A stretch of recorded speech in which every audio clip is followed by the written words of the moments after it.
Hello friends, स्वागत है आपका इस यूट्यूब चैनल जेके स्टडी मटेरियल में। तो आज का ये वीडियो एलएलबी और बीएलएलबी के उन स्टूडेंट्स के लिए है जो कश्मीर यूनिवर्सिटी में एंट्रेंस एग्जाम देना चाहते हैं। तो यहाँ पर मैं आपको रीजनिंग और एप्टीट्यूड का जो पोर्शन है वो सिखाऊंगा। इसमें जो मतलब प्रीवियस ईयर में पूछा गया रीजनिंग और एप्टीट्यूड में, और जो यहाँ पर आपके सिलेबस में जो कुछ है जिस हिसाब से आपको यहाँ पर पूछा जाता है, चाहे एलएलबी हो या बीएलएलबी हो, तो ये आपको कुछ एक दो तीन चार पाँच पॉइंट हैं, ये आपको सीखने हैं। जिसमें आपको एक तो एज प्रॉब्लम आ जाता है। एज प्रॉब्लम के आपको एक दो क्वेश्चन पूछे जाते हैं, कभी दो कभी एक यहाँ पर पूछा जाता है। एज प्रॉब्लम के बाद आपको ब्लड रिलेशन के कुछ क्वेश्चन पूछे जाते हैं। ब्लड रिलेशन, उसके बाद मिसिंग नंबर के बाद डायरेक्शंस और ऑड वन आउट। तो ये जो पांच पॉइंट हैं, यहाँ पर मैं आपको हर एक मतलब क्वेश्चन के जो हर एक पार्ट के दो दो क्वेश्चन यहाँ पर सिखाऊंगा। तो दो डिफरेंट होंगे ताकि आपको दो टाइप के फार्मूले अच्छे तरीके से समझ आ सकें।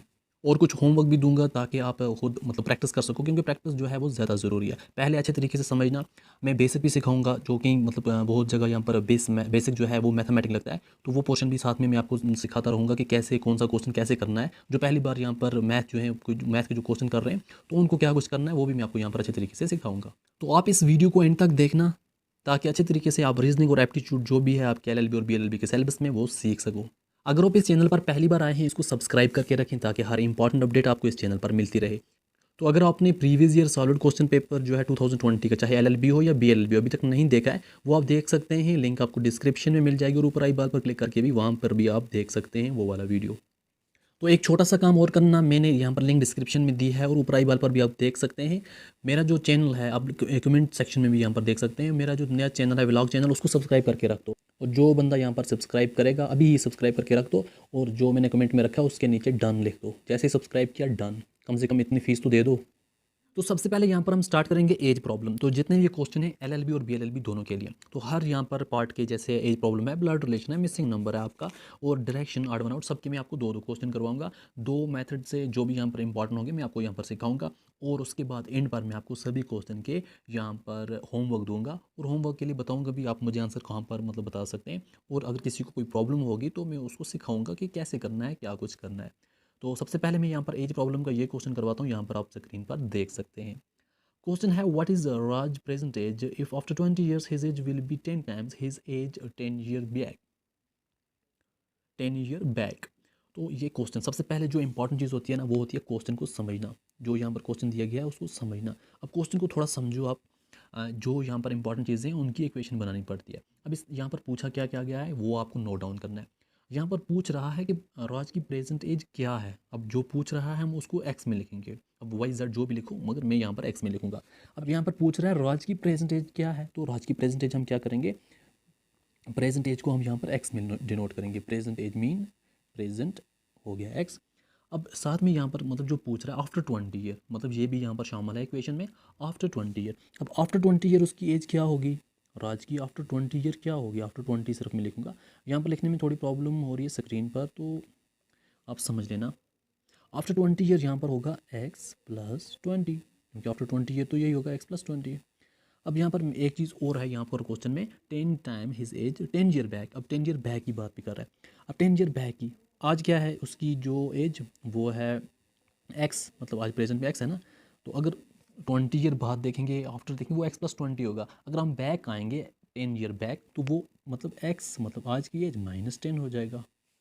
यहाँ पर थोड़ा करेक्शन, तो यहाँ पर क्या हो जाएगा x-10। ठीक है, x-10, ये हुई 10 बैक की। अब इसी इक्वेशन से हम क्या करेंगे, पूरा क्वेश्चन करेंगे। इतना लेंथी नहीं है, आपको सिर्फ इक्वेशन समझनी है। पहले क्वेश्चन को समझना है, फिर यहाँ पर आपको इक्वेशन बनानी है। अब यहाँ पर हम इसका अच्छे तरीके से आंसर निकालते हैं। अब क्वेश्चन को समझकर, ये क्वेश्चन में क्या पूछ रहा है, तो आफ्टर 20 ईयर उसकी एज मतलब क्या थी, 10 टाइम्स 10 ईयर बैक, इतनी थी ना। अब हमें क्या करना है वो लिखना है। आफ्टर 20 ईयर, आफ्टर 20 ईयर क्या हुआ, x+20, यही हुआ ना, x+20। यह हुआ आफ्टर 20 ईयर, x+20। बोल रहा है आफ्टर 20 ईयर जो इसकी एज होगी किसके बराबर होगी, मतलब किसके बराबर होगी, हमें क्या करना है, इक्वल देना है। तो ये हुआ इक्वल, होगा किसके बराबर, 10 टाइम्स। 10 टाइम्स मीन 10 को हमें मल्टीप्लाई करना है किसके, 10 ईयर बैक। 10 ईयर बैक वाली इक्वेशन क्या है, x-10। बस ये समझना है, ये काम खत्म। अब यहाँ पर आपको सिंपल मैथमेटिक्स वाली इक्वेशन बन गई है, अब आपको करना है। अब यहाँ पर क्या है, x-20 अपनी जगह नोट डाउन करो। x-20 है किसके बराबर, अब इसको मल्टीप्लाई करो, 10 into x 10x, 10x minus 10 into 10 कितना हो जाता है 100। यहाँ तक तो हो गया। X minus 20 is equal to 10x minus 100। अब यहाँ तक तो हो गया। अब यहाँ पर हम इनको ट्रांसफ़र करेंगे, एक्स वाले सेम जगह, बाकी जो कांस्टेंट है उनको सेम। तो एक्स यहाँ पर अपनी जगह था, अपनी जगह रहेगा। जो उधर 10x है यहाँ पर, इस 10x को हमें क्या करना है, इधर ट्रांसफ़र करना है। यहाँ पर प्लस 10x था, यहाँ पर आकर माइनस 10x हो जाएगा। ये हुआ minus 10x is equal to, यहाँ पर क्या था माइनस 100, ठीक है ना, माइनस 100। अब यहाँ पर क्या था माइनस 20, उधर जाकर क्या हो जाएगा प्लस नहीं, यहाँ पर प्लस 20 है। यहाँ पर क्या था प्लस 20, उधर आकर यहाँ पर क्या हो जाएगा माइनस 20, ठीक है। तो x माइनस 10x में से एक x निकाला, कितना हुआ 9x। तो यहाँ पर हम क्या करेंगे 9x लिखेंगे, 9x। अब यहाँ पर बड़े रकम के साथ क्या है माइनस है, माइनस 10x है, तो यहाँ पर माइनस आएगा, ये हुआ माइनस 10x। इसके बराबर होगा, बोल रहा है minus 100 minus 20, minus minus plus हो जाता है, तो यहाँ पर प्लस हो जाएगा 120। मतलब यहाँ पर बड़ी जो है वो माइनस 100 है, तो माइनस 100 के साथ माइनस है, तो माइनस साथ में आएगा। जो यहाँ पर बड़ी रकम के साथ साइन होता है ना, वही साइन आता है। तो यहाँ पर होता क्या है 120, तो हम यहाँ पर 120 लिखेंगे। तो minus 9x is equal to minus 120। अब यहाँ पर क्या होगा, माइनस माइनस कैंसिल हो जाएगा, क्योंकि दोनों का यहाँ पर सेम है। अब हम क्या करेंगे, यहाँ पर ये वाला माइनस और ये वाला माइनस कैंसिल करेंगे। अब यहाँ पर क्या होगा, माइनस माइनस कैंसिल हुआ, तो यहाँ पर आएगा 9x is equal to 120। 9x किसके बराबर हुआ 120, तो x किसके बराबर होगा, x इज इक्वल टू जो यहाँ पर 120 है डिवाइडेड बाई 9।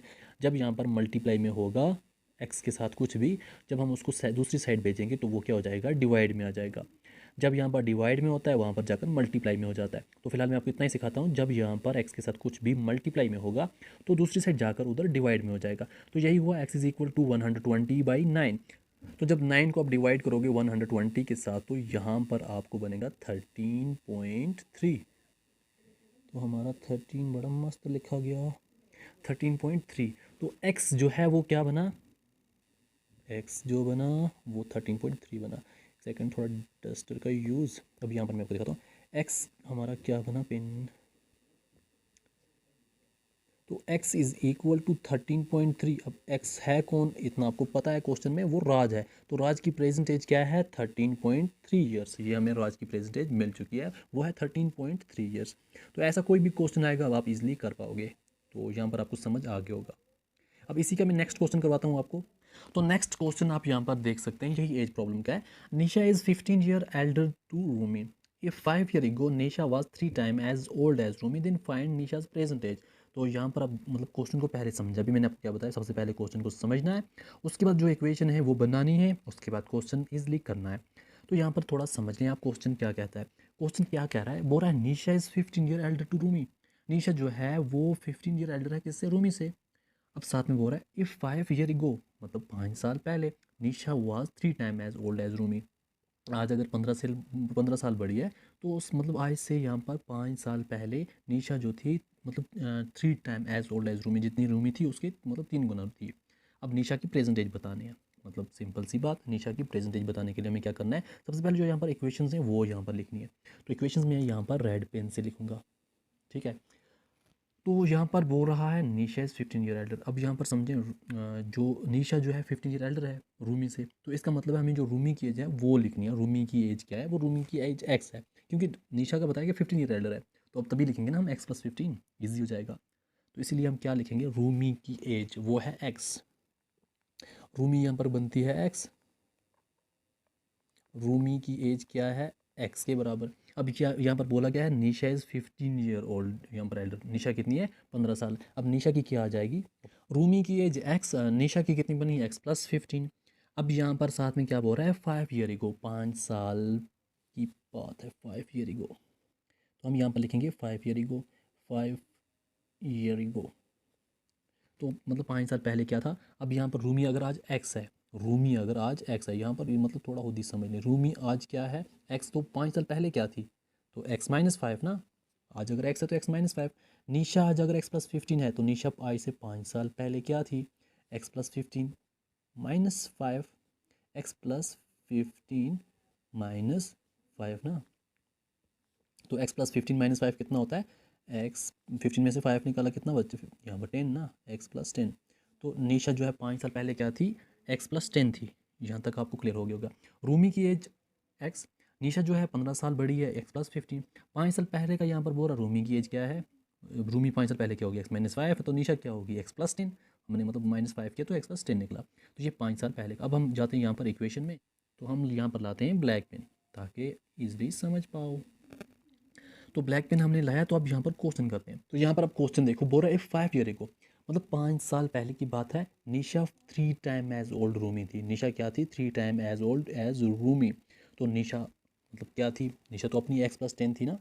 यहाँ पर हम देखते हैं x+10 किसके बराबर होगी, 3 टाइम एज ओल्ड। 3 टाइम कितना होगा, 3 को हम क्या करेंगे 3 टाइम्स, 3 टाइम्स हुआ, मतलब जो यहाँ पर इक्वेशन है x-5 है ना, x-5। अब 3 को हम क्या करेंगे x-5 के साथ मल्टीप्लाई, कि इसकी 3 टाइम्स है, x-5 की 3 टाइम्स है, तो यहाँ पर हम 3 टाइम्स लिखेंगे ना, क्योंकि ये जो बड़ी है 3 टाइम्स, तो इसलिए हम क्या लिखेंगे 3 टाइम्स 3 इंटू x-5। अब तो इसको करो आप कैलकुलेशन, x+10 अपनी जगह, x+10 इज़ इक्वल टू, अब यहाँ पर इसको मल्टीप्लाई करो, 3 इंटू एक्स कितना हो जाएगा, 3 को जब x के साथ मल्टीप्लाई किया हो जाएगा 3x माइनस का माइनस, 3 5 ज़ा 15। यहाँ तक हुआ clear, x+10 is equal to 3x minus 15, यहाँ तक हो गया क्लियर आपका।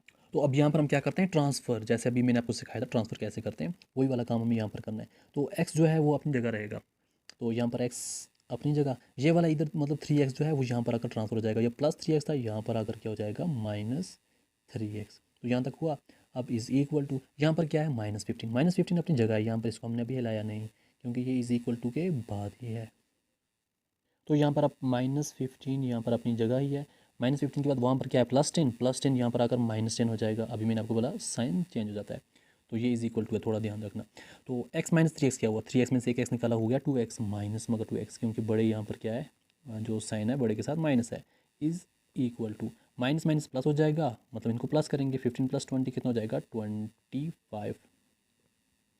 तो 25 साइन क्या है माइनस। अब यहाँ पर भी वही सिस्टम है, साइन जब सेम होते हैं तो क्या हो जाते हैं कैंसिल हो जाते हैं, माइनस माइनस हो जाएगा कैंसिल। जब माइनस माइनस हमारा कैंसिल हो तो यहाँ पर क्या बचा 2x इज़ इक्वल टू 25। अब यहाँ पर हम मतलब जब 2x इज इक्वल 25 है, जब हम x की वैल्यू निकालेंगे तो क्या होगा, x हमारा इक्वल टू हो जाएगा 25। अभी मैंने आपको यहाँ पर बताया था डिवाइड बाई 2। जब ये डू यहाँ पर 2 जो है मल्टीप्लाई में होता है, यहाँ पर क्या हो जाता है डिवाइड हो जाता है।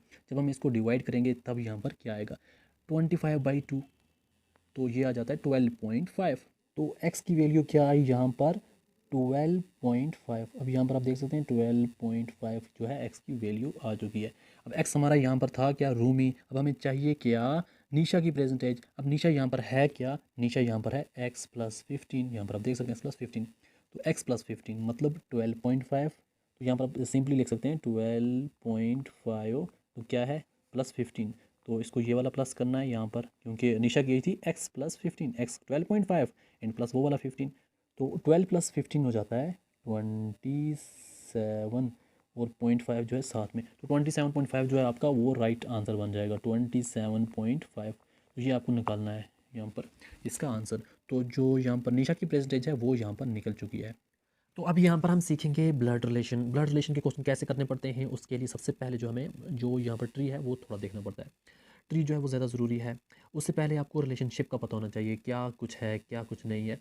मतलब फॉर एग्जांपल हमारे मतलब अंकल कौन होता है, आंट कौन होती है, ब्रदर कौन होता है, सिस्टर कौन होती है, ये चीज़ें आपको यहाँ पर जाननी ज़रूरी होती हैं। तो ज़रा स्क्रीन पर आप देख लो सब कुछ अच्छी तरीके से, इसका स्क्रीनशॉट उठा लो ताकि आप यहाँ पर ये देख लो कौन सा मतलब रिलेशन क्या है।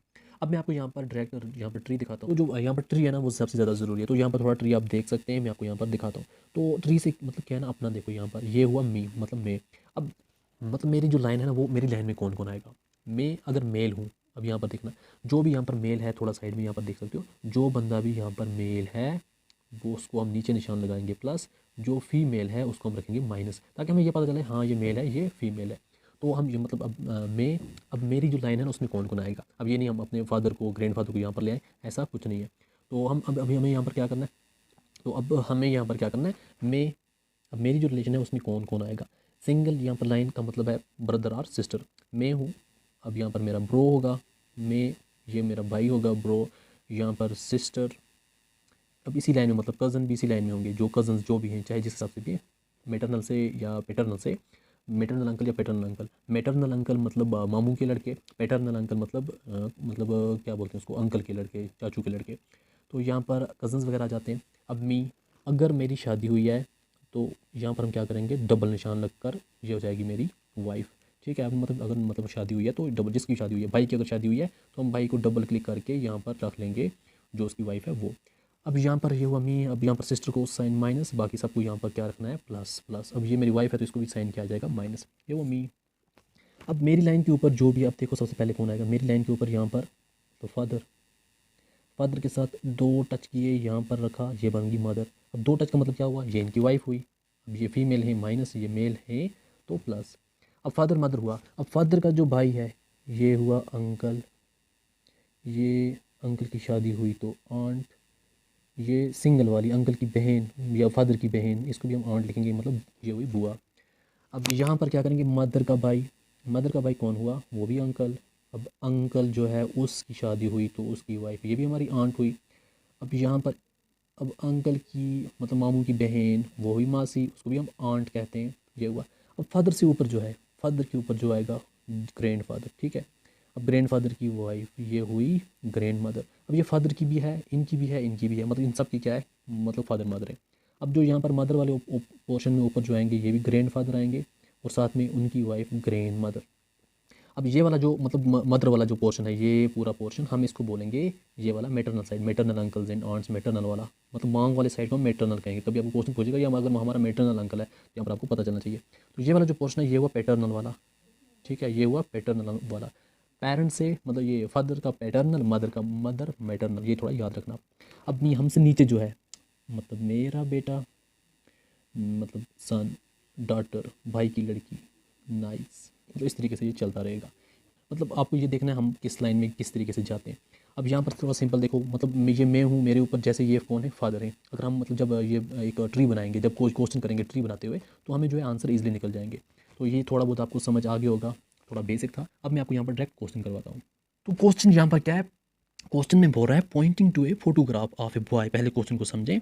Suresh said he is the son of the only son of my mother, how is Suresh related to that boy. यहाँ पर क्वेश्चन को समझना, क्वेश्चन आपके सामने है, आप यहाँ पर देखें। अब पॉइंटिंग टू ए फोटोग्राफ, ये समझो एक फोटोग्राफ है, इसको पॉइंट करो, ये कौन है, फोटोग्राफ है, कोई भी फोटो यहाँ पर है। तो ये कोई फोटो है, तो ये लड़का है। अब यहाँ पर क्या होगा, प्लस, लड़का है तो प्लस, ठीक है। सुरेश क्या कह रहे हैं, समझो सुरेश, यहाँ पर सुरेश है, ये भाई सुरेश, SURESH, थोड़ा स्क्रीन पे लिखने में प्रॉब्लम होती है ना, इसलिए ये है सुरेश। अब सुरेश क्या कह रहा है, सुरेश कह रहा है ही इज़ द सन, किसका, मतलब फोटो वाले के बारे में बोल रहा है, ही is the son of the, ये किसी का सन है मतलब बेटा है। अब लाइन ऊपर जाएगी ना, किसी का बेटा है, किसी का बेटा है, बेटा किसका है, ही is the son of, only son of my mother, इसका मतलब ये बोल रहा है किसी का बेटा है, किसका है, मेरी माँ का, ये वाला बंदा मेरी माँ का। अब ये कौन हुई, मेरी मदर, मीन सुरेश की मदर, ये हुई सुरेश की मदर, एस मदर लिखूंगा, सुरेश की मदर का इकलौता बेटा। थोड़ा दिमाग लगाओ, सुरेश की माँ का इकलौता बेटा, सुरेश की माँ है उसका इकलौता बेटा, मतलब सुरेश की माँ को एक ही बेटा, वो कौन हुआ, वो सुरेश ही हुआ ना। अगर सुरेश की माँ का इकलौता बेटा तो ये सुरेश हुआ, इसका मतलब ये वाला जो है ना वो सुरेश है। कौन है, ये वाला बंदा सुरेश है। अब सुरेश बोल रहा है मैं, ये फोटोग्राफ में जो बंदा है वो किसका है, मेरी माँ के इकलौते बेटे का बेटा, मेरी माँ के इकलौते बेटे, मेरी माँ का इकलौता बेटा तो मैं खुद हुआ, मतलब सुरेश ही हुआ, तो ये सुरेश है, सुरेश मतलब सुरेश का लड़का हुआ। ये जो फोटोग्राफ है ये कौन है, सुरेश का लड़का, ये फोटोग्राफ वाला, ये सुरेश और ये सुरेश की माँ। अब क्वेश्चन क्या पूछ रहा है, how is the Suresh related to that boy. अब ये सुरेश जो है वो इसका क्या लगा, सुरेश फादर लगा ना, सिंपल सी बात, सुरेश जो है इसका बाप लगा, फादर लगा। फोटो वाला यहाँ पर अगर पूछता ये जो फोटो है वो क्या लगता है सुरेश का, फोटो का पूछता तो फोटो क्या लगता है इसका, सन लगता। मगर ये पूछ रहा है सुरेश क्या लगता है इस फोटोग्राफ का, तो वो फादर लगता है। तो इसका जो आंसर है वो है फादर। तो आपको ऐसे क्वेश्चन पूछे जाते हैं ब्लड रिलेशन में, ज़्यादा टफ नहीं पूछे जाते, जो भी यहाँ पर LLB का एंट्रेंस एग्जाम होता है, मतलब बेसिक सिंपल से पूछे जाते हैं। तो ऐसे ऐसे क्वेश्चन होते हैं आपको यहाँ पर करने होते हैं, थोड़ा बहुत जो है ना क्या बोलते हैं इसको, ट्री के हिसाब से, मतलब ऊपर गए साइड गए कैसे जाना है हमें, तो ऐसे क्वेश्चन करने हैं। तो ये था ब्लड रिलेशन का एक ही क्वेश्चन जो मैंने आपको यहाँ पर करवाया। तो एंड पर मैं आपको यहाँ पर कुछ क्वेश्चन भी दूंगा जो आप खुद करोगे। अभी हम यहाँ पर करेंगे डायरेक्शन का क्वेश्चन। तो डायरेक्शन का क्वेश्चन भी आपको हर साल पूछा जाता है और पूछा जाएगा भी इस बार भी। तो डायरेक्शन का क्वेश्चन क्या है, डायरेक्शन के क्वेश्चन के लिए आपको क्या सीखना है, थोड़ा बहुत यहाँ पर आप देख सकते हैं, ये थोड़े देखने हैं आपको, ये क्या होता है। तो यहाँ पर आप देखें ये हमारा क्या है, कौन सा साइड है, नॉर्थ, ये वाला हमारा नॉर्थ, थोड़ा मैं इसको पेन चेंज करता हूँ ताकि आप इजीली समझ सको। ये हमारा नॉर्थ है, ठीक है। ये वाला साइड कौन सा होता है, यहाँ पर ये हमारा होता है ईस्ट वाला साइड। ये वाला कौन सा होता है, ये होता है साउथ। और ये कौन सा होता है, ये होता है वेस्ट, ठीक है, नॉर्थ ईस्ट साउथ वेस्ट, यहाँ पर आप ये समझ गए होंगे, नॉर्थ ईस्ट साउथ वेस्ट। अभी हमको यहाँ पर थोड़ा और यहाँ पर जाना है, ये वाला साइड। अब यहाँ पर जब गए हमें अब क्या सीखना है, वो ये सीखना है कि ये वाली साइड क्या है, हम इसको क्या बोलेंगे, इसको क्या बोलेंगे, इसको क्या बोलेंगे, इसको क्या बोलेंगे। ये हुआ हमारा नॉर्थ ईस्ट, ठीक है, ईस्ट नॉर्थ या नॉर्थ ईस्ट। ये हुआ साउथ ईस्ट, ये हुआ हमारा west south east, south west. तो ये वाला हमारा क्या हुआ, नॉर्थ वेस्ट। ये क्या, तो यहाँ पर आप देख सकते हैं ये नॉर्थ ईस्ट, ये साउथ ईस्ट, ये साउथ वेस्ट। अभी साउथ वेस्ट के बीच में आता है तभी साउथ वेस्ट, साउथ ईस्ट के बीच में आता है साउथ ईस्ट, नॉर्थ ईस्ट के बीच में आता है नॉर्थ ईस्ट, नॉर्थ वेस्ट के बीच में आता है तो नॉर्थ वेस्ट। तो ये यहाँ पर बन जाता है इस हिसाब से डायरेक्शन, ये आपको याद रख। तो यहाँ पर आप देख सकते हैं क्वेश्चन नंबर 1। तो यहाँ पर क्वेश्चन आपकी स्क्रीन पर है। A man walks 5 kilometre towards south and then turns to the right. After walking 3 kilometre he turns to the left and walk 5 kilometre. Now which direction is he from starting point. तो यहाँ पर starting place है, तो ये सबसे पहले हमें क्या करना है, एक डायरेक्शन का बनाना है अच्छे तरीके से, उसके बाद हमको उसी पर काम करना है। तो आप यहाँ पर देख सकते हैं हम बनाएंगे फुल इस हिसाब से आपके लिए। तो यहाँ पर मैं लिखता हूँ, नोट डाउन करता हूँ, ये हमारा कौन सा साइड है, नॉर्थ है, ये हमारा कौन सा है, ईस्ट है, ये वाला कौन सा है, वेस्ट है, ये वाला कौन सा है, साउथ है। ठीक है, ये हो गया नॉर्थ वेस्ट साउथ ईस्ट, ये आपको समझ आ गया। अब हम क्वेश्चन के हिसाब से जाते हैं, यहाँ पर क्वेश्चन क्या बोल रहा है उसके हिसाब से करते हैं। क्वेश्चन बोल रहा है a man walk 5 kilometre toward south. अब साउथ की तरफ एक बंदा जा रहा है, अब साउथ की तरफ जब चलेगा कहाँ से चलेगा, यहाँ से ना। तो यहाँ से जब बंदा साउथ की तरफ आएगा, ये आया साउथ की तरफ, चला 5 किलोमीटर, कितना चला, 5 किलोमीटर। नॉर्थ से आया साउथ, ठीक है, 5 किलोमीटर यहाँ तक पहुँचा है। अब आगे क्या बोल रहा है, then turns to the right. अब इसको क्या करना है, राइट की तरफ चलना है। तो राइट कैसे जाएगा, अब जब ये नॉर्थ साइड मतलब नॉर्थ से साउथ आया तो यहाँ पर इसका जो है लेफ्ट साइड है, ये वाला साइड जो है लेफ्ट है, ये वाला इसका राइट साइड है। तो ये इसने क्या किया, राइट साइड टर्न लिया। अब यहाँ पर समझो ये इसने ये वाला टर्न लिया, राइट टर्न लिया। यहाँ पर कितना चला, बोल रहा है 3 किलोमीटर। तो ये यहाँ पर चला 3 किलोमीटर, अब हम लिखेंगे 3। यहाँ से आया, उसके बाद ये इसने राइट टर्न लिया तो 3 किलोमीटर चला। After walking 3 kilometre he turns to the left. अब ये बोल रहा है इसने क्या किया, लेफ्ट टर्न लिया। अब जो यहाँ पर इसका ये वाला पोर्शन है, ये राइट साइड है और ये वाला लेफ्ट साइड है। अब इसने क्या किया, लेफ्ट साइड कट किया। क्या किया, लेफ्ट साइड कट किया। जब इसने लेफ्ट साइड कट किया यहाँ तक कि ये 5 किलोमीटर और चला।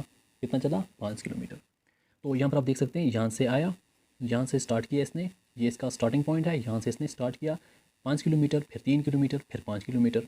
जो इसने बताया उस हिसाब से हम यहाँ पर चलते रहे। तो थोड़ा मैं यहाँ पर और भी समझाऊंगा यहाँ पर क्या कुछ होता है, डायरेक्शन कैसे देखनी है, हमारा राइट क्या है लेफ्ट क्या है वो भी मैं आपको यहाँ पर दिखाता हूँ। तो यहाँ पर वॉकिंग 3 किलोमीटर इसकी भी ये भी हुआ, and after walking 3 and walk 5 kilometre. Now which direction is he from the starting place. अब स्टार्टिंग प्लेस से ये कौन सी डायरेक्शन में है, तो हमारे सामने यहाँ पर मैप तो बना हुआ है, मतलब ये सब बना हुआ है, डायरेक्शन हमें यहाँ पर दी हुई है। अब यहाँ पर देखो स्टार्टिंग पॉइंट था, अब ये यहाँ पर है। अब ये देखो ये कौन सा साइड है, ये वाला कौन सा पोर्शन है। अब यहाँ पर आप खुद समझ सकते हो, ये हमारा साउथ और वेस्ट के बीच में है, साउथ और वेस्ट के बीच में। तो इसका जो आंसर है वो बनता है साउथ वेस्ट। कहाँ बनता है, साउथ वेस्ट। अब देखो स्टार्टिंग पॉइंट यहाँ था, यहाँ से इसने स्टार्ट किया, यहाँ आया, यहाँ से यहाँ, तो साउथ वेस्ट जो है इसका आंसर बनता है। ऐसे आपको डायरेक्शन के क्वेश्चन करने हैं, उसके लिए आपको ये थोड़ा ध्यान रखना है। अब मैं आपको थोड़ा बताता हूँ राइट और लेफ्ट के बारे में। आपको जब बोलेगा यहाँ से राइट कटना है, वहाँ से लेफ्ट कटना है, उसके लिए आपको क्या करना है, ठीक है। तो यहाँ पर आप थोड़ा देख सकते हैं, हमारा नॉर्थ, हमारा ईस्ट, हमारा साउथ, हमारा वेस्ट। तो जब आप यहाँ से चलेंगे ना, जब भी यहाँ से आप चलेंगे तो आपका जो राइट साइड है वो कौन सा होने वाला है, ये वाला, ठीक है, ये वाला आपका राइट साइड होने वाला है। जब आप मतलब साउथ की तरफ चल रहे हैं, जब भी आप साउथ की तरफ चल रहे हैं आपका राइट साइड ये होने वाला है। उस ये वाला आपको फिर लेफ्ट ही बनाना, मैं सिर्फ राइट ये बताऊँगा आपका राइट साइड, लेफ्ट आप खुद समझ जाओगे आप साउथ कौन सा वाला है। तो जब आप ईस्ट की तरफ चलेंगे, जब आप यहाँ पर ईस्ट की तरफ चलेंगे, तो ईस्ट की तरफ जब आप चलेंगे तो ये वाला आपका राइट होगा, कौन सा वाला, ये वाला राइट। जब आप यहाँ पर वेस्ट की तरफ चलेंगे, किसकी तरफ चलेंगे, यहाँ पर आप इस डायरेक्शन में चलेंगे वेस्ट की तरफ, और वेस्ट की तरफ आपको जब यहाँ पर चलेंगे तो आपका राइट वाला साइड कौन सा होगा, ये वाला आपका राइट होगा। अब जब नॉर्थ की तरफ चलेंगे, यही रहा ना, नॉर्थ की तरफ जब आप चलेंगे तो नॉर्थ की तरफ चलने के लिए आपका जो राइट साइड है वो कौन सा होगा, ये वाला। डायरेक्ट उसका मतलब अपोजिट ना। जब आप ईस्ट की तरफ चलेंगे, ईस्ट के लिए आपका राइट साइड कौन होगा, देखो वेस्ट के लिए आपको ऊपर था, ईस्ट के लिए आप मतलब डाउन वाला साइड होगा, ये वाला आपका राइट होगा जब आप ईस्ट की तरफ चलेंगे। तो ये कुछ थे आपके लिए डायरेक्शन के इंपॉर्टेंट पॉइंट। तो ये भी आपको अच्छे तरीके से समझ आ गया होगा। अब हम नेक्स्ट 2-3 क्वेश्चन करते हैं जो यहाँ पर अभी बचे हुए हैं। तो आपको एग्जाम में क्वेश्चन आता है मिसिंग नंबर पर, किस पर आता है, मिसिंग नंबर पर। अब मिसिंग नंबर के क्वेश्चन आपको कैसे करने पड़ते हैं वो मैं आपको यहाँ पर सिखाता हूँ। मिसिंग नंबर, अब यहाँ पर आप बॉक्स देख सकते हैं, ये बॉक्स आपके सामने है, इसमें 6 है, 5 है, 4 है, 8 है, 10 है, 6 है, 2 है, 1 है और एक यहाँ पर दिया ही नहीं है, वो हमें फिलअप करना है। अब इसमें क्या आएगा वो हमें देखना है। तो यहाँ पर आप देख सकते हैं, आपको थोड़ा चेक करना पड़ता है यहाँ पर। जैसे यहाँ पर आप देखें 6 + 8 कितना होता है 14 + 2 16। 6 + 8 14 + 2, यहाँ पर जब हम ऐड किए तो 16 बना। यहाँ पर हम चेक करते हैं 5 + 10 15 + 1 16। अब जब यहाँ पर भी 16 बनता है, यहाँ पर भी 16 बनता है, तो यहाँ पर 16 कैसे बनेगा? 6 + 4 कितना हुआ 10। जब यहाँ पर 10 हुआ तो अगर हमारा ऑप्शन 6 है ऑप्शन वहाँ पर, तो यहाँ पर हमें 6 डालना है। क्यों? क्योंकि जब हम 6 को ऐड करेंगे तो यहाँ पर कितना हो जाएगा 16। ये वाली लाइन भी 16 बन जाएगी, ये वाली भी 16, ये वाली भी 16। तो ऐसे हमें आंसर मिल जाएगा। तो यहाँ पर हम ऐसे भी चेक कर सकते हैं, हम मतलब इस डायरेक्शन में भी चेक कर सकते हैं कि यहाँ पर हमें कैसे बनता है, तो हम इस तरीके से भी चेक कर सकते हैं। तो यहाँ पर जो क्वेश्चन था वो इस हिसाब से था कि हम यहाँ पर जब यहाँ पर डाउन आते हैं तो जब हम इनको ऐड करते हैं तो हमें 16 बनता है, तो यहाँ पर हमें 6 आएगा तो हमें आंसर मिल जाएगा। तो इस तरीके से आपको मिसिंग नंबर ढूंढने, ऐसे और भी बहुत से क्वेश्चन है, मैं आपको यहाँ पर बता दूंगा, आप क्वेश्चन खुद भी करना। अब नेक्स्ट क्वेश्चन जो है वो है odd one out. Odd one out का क्वेश्चन जो है वो आपको हमेशा आता है। जो भी क्वेश्चन मैंने आपको यहाँ पर बताए आते हैं हमेशा। अब ये नहीं मतलब बोलना कि यही क्वेश्चन आते हैं जो मैंने आपको यहाँ पर दिखाए, ऐसे क्वेश्चन आते हैं। जब आप यहाँ पर सीख लोगे ना फिर आप इजीली खुद कर पाओगे। तो हमें यहाँ पर ऑड वन आउट यहाँ पर दिखाना है। तो अब यहाँ पर क्वेश्चन में देख सकते हैं कौन कौन सा ऑप्शन दिया हुआ है। एक यहाँ पर दिया हुआ है स्क्वायर, स्क्वायर के बाद यहाँ पर रेक्टेंगल, रेक्टेंगल के बाद यहाँ पर आप देख सकते हैं दिया हुआ है ट्रायंगल। एक स्क्वायर, एक रेक्टेंगल, एक ट्रायंगल। अब देखें स्क्वायर, स्क्वायर के कितने साइड होते हैं? इक्वल होते हैं, मगर 4 साइड होते हैं। कितने साइड होते हैं? 4 साइड। अब रेक्टेंगल के कितने होते हैं? रेक्टेंगल के भी 4 साइड होते हैं। और ट्रायंगल के कितने होते हैं? ट्रायंगल के तो 3 साइड होते हैं। अब इनमें से ऑड वन कौन सा है, मतलब इनमें से डिफरेंट कौन है? ये भी 4 साइड वाला है, ये भी 4 साइड वाला है। अब जो ऑड वन है वो ट्रायंगल है, तो इसका जो आंसर बनेगा वो ट्रायंगल बनेगा, कि जो ट्रायंगल है वो ऑड वन आउट है। अब ऑड वन आउट की एक और एग्जांपल आप देख सकते हैं। तो यहाँ पर आप देख सकते हैं, यहाँ पर आपको क्वेश्चन होगा कि ऑड वन आउट यहाँ पर बताओ। अब यहाँ पर आप देख सकते हैं ए बी है, ई है, आई है, ओ है और वी है। तो यहाँ पर आपको कैसे निकालना है ऑड वन आउट? तो यहाँ पर आप खुद ही मतलब जैसे ए ई आई ओ यहाँ पर दिया हुआ है, इसका मतलब जो यहाँ पर ये नंबर हैं ए ई आई ओ ये वॉवल हैं। अब यहाँ पर हमारे कौन से हैं? वॉवल हैं। अब यहाँ पर यू नहीं है, वी है। यहाँ पर ये समझ लें, इसने क्या दिया है? वी दिया हुआ है। अब ए ई आई ओ तक वॉवल हैं, मगर वी जो है वो वॉवल नहीं है, तो इसमें जो ऑड वन आउट है वो वी है, क्योंकि वी जो है वो वावल नहीं है। ए ई आई ओ वावल है और वी जो है वावल नहीं है, तो इसका जो राइट आंसर बनता है वो वी बनता है। जो ऑप्शन में वी जिसमें भी दिया होगा वही ऑप्शन आपका राइट आंसर होगा। 2 होगा, 3 होगा, 4 होगा और साथ में पी होगा। अब यहाँ पर ये नंबर है, पी यहाँ पर एक अल्फ़ाबेट आ गया, तो ये जो है ऑड वन आउट है। ऐसा भी हो सकता है आपको एग्जाम में। तो आपको ऑड वन आउट में एक चीज़ और भी हो सकती है, वहाँ पर आपको दिया हुआ है 2, यहाँ पर आपको दिया हुआ है 10, यहाँ पर आपको दिया हुआ है 16, साथ में दे दिया है 7। अब यहाँ पर आपको ऑड वन आउट दिखाना है। अब देखो यहाँ पर ये आपका इवन नंबर है, ये इवन नंबर है, ये इवन नंबर है। 7 जो है इवन नंबर नहीं है, तो 7 जो है वो क्या है? ऑड वन आउट है। वो तो ऑड भी है मगर इधर से ऑड वन आउट भी है। तो ऐसे आपको ऑड वन आउट के क्वेश्चन करने हैं। तो ये आपको क्वेश्चन पूछे जाते हैं रीजनिंग और एप्टीट्यूड के आपके हर एग्जाम में। तो आप अच्छे तरीके से इनको प्रिपेयर करो। और जो मेरा यहाँ पर व्लॉग का चैनल है उसको सब्सक्राइब कर दो, लिंक आपको डिस्क्रिप्शन में मिल जाएगी। तो इस वीडियो को बाकी फ्रेंड्स तक भी शेयर करना ताकि उनकी भी हेल्प हो सके। और इस वीडियो को देखने के लिए थैंक यू सो मच।